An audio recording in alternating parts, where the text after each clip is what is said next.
Hello students, a very good morning to all the students.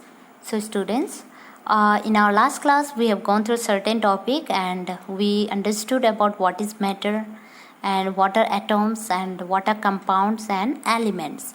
So today we are going to study about the different properties of materials. So we use metals like the copper or the aluminium to make utensils for cooking purpose.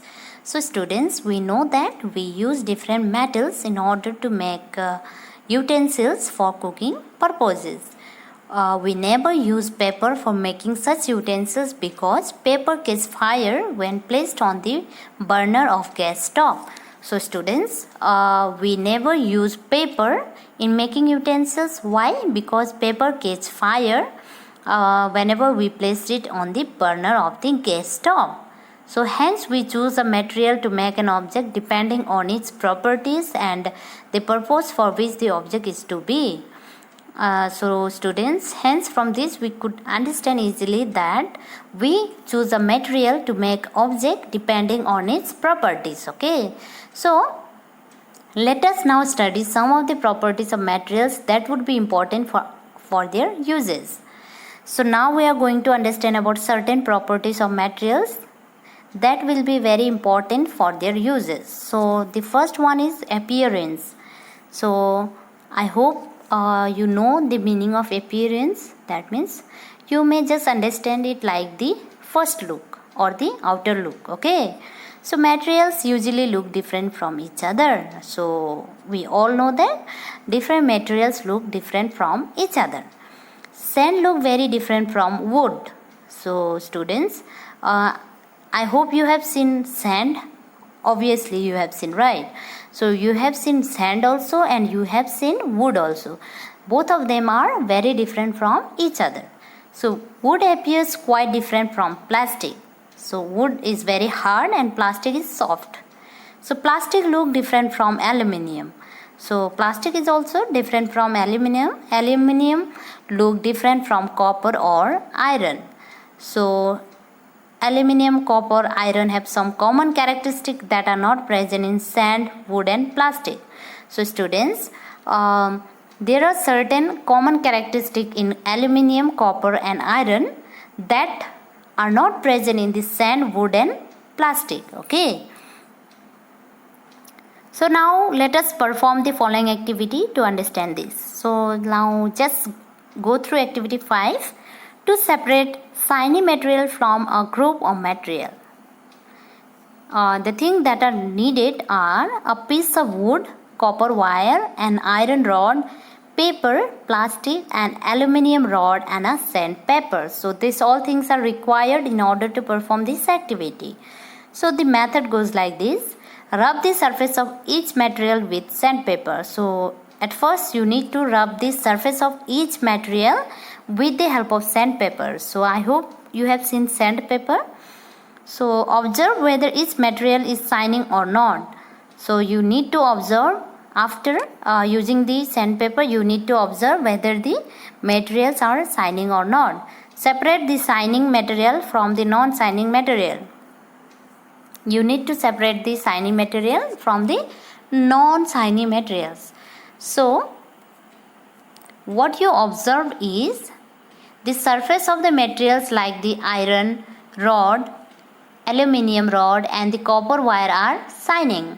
Surface of the material like the wood piece, plastic and the paper are not shining.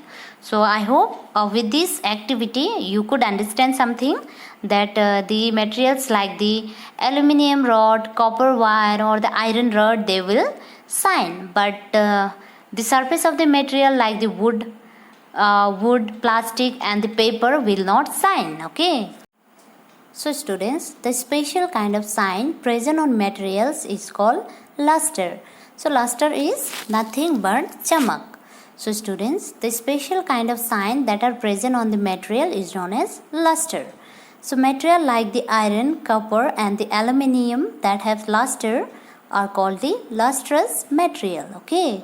So materials like the paper, wood, plastic and the cotton that do not have luster are called non-lustrous material.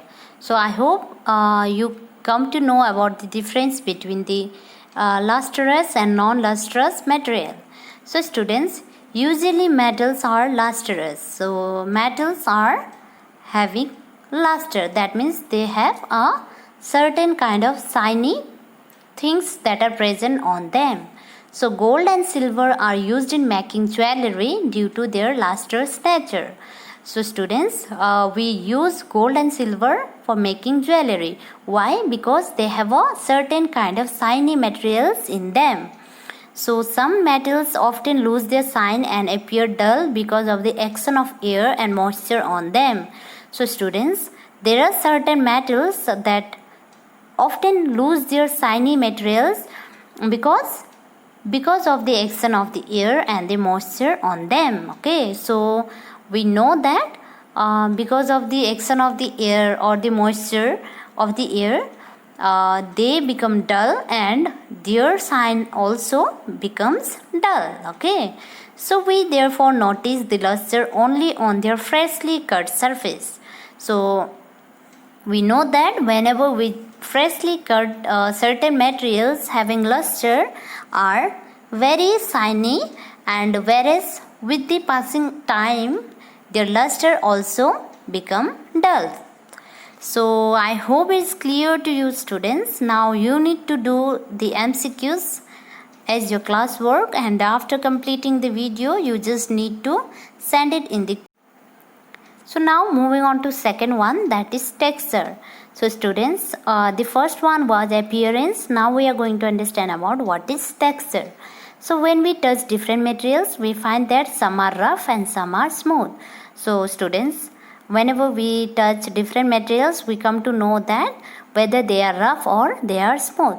So rough materials have bumps and ridges on their surface that can be felt. So definitely the rough surface will have certain bumps and ridges on their surface. For example, the wood, rocks, bark of trees, etc. are rough to touch. So smooth materials have no bumps or ridges and have a plain surface, so they can feel smooth. So we can feel smooth by touching those materials which have no bumps or ridges. So for example, glass sheet, flower petals, etc. are soft materials. So now we are moving on to the hardness. So take a piece of sponge and an iron rod. Try to compress them. What do you observe? So students, you can easily compress sponge, but an iron rod cannot be compressed easily.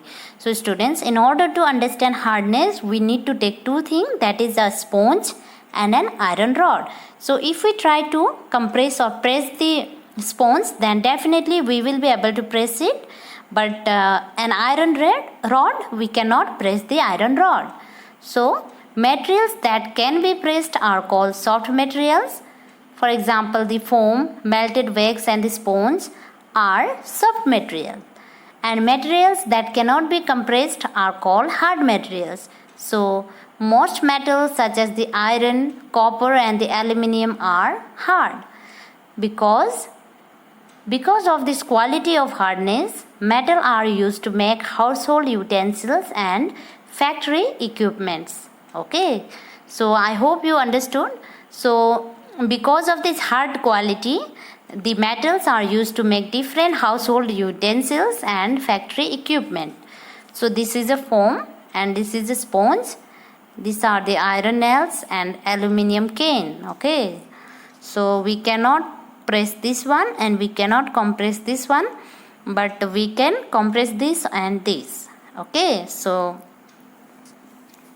these are the soft object and these are the hard object.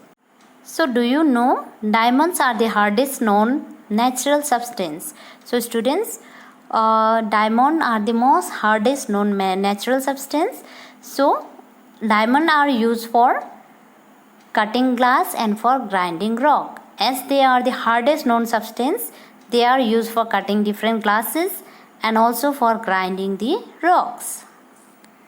So students, with this we will stop over here for today, and if you have any kind of doubt you can just ask me. Okay, so thank you and have a good day.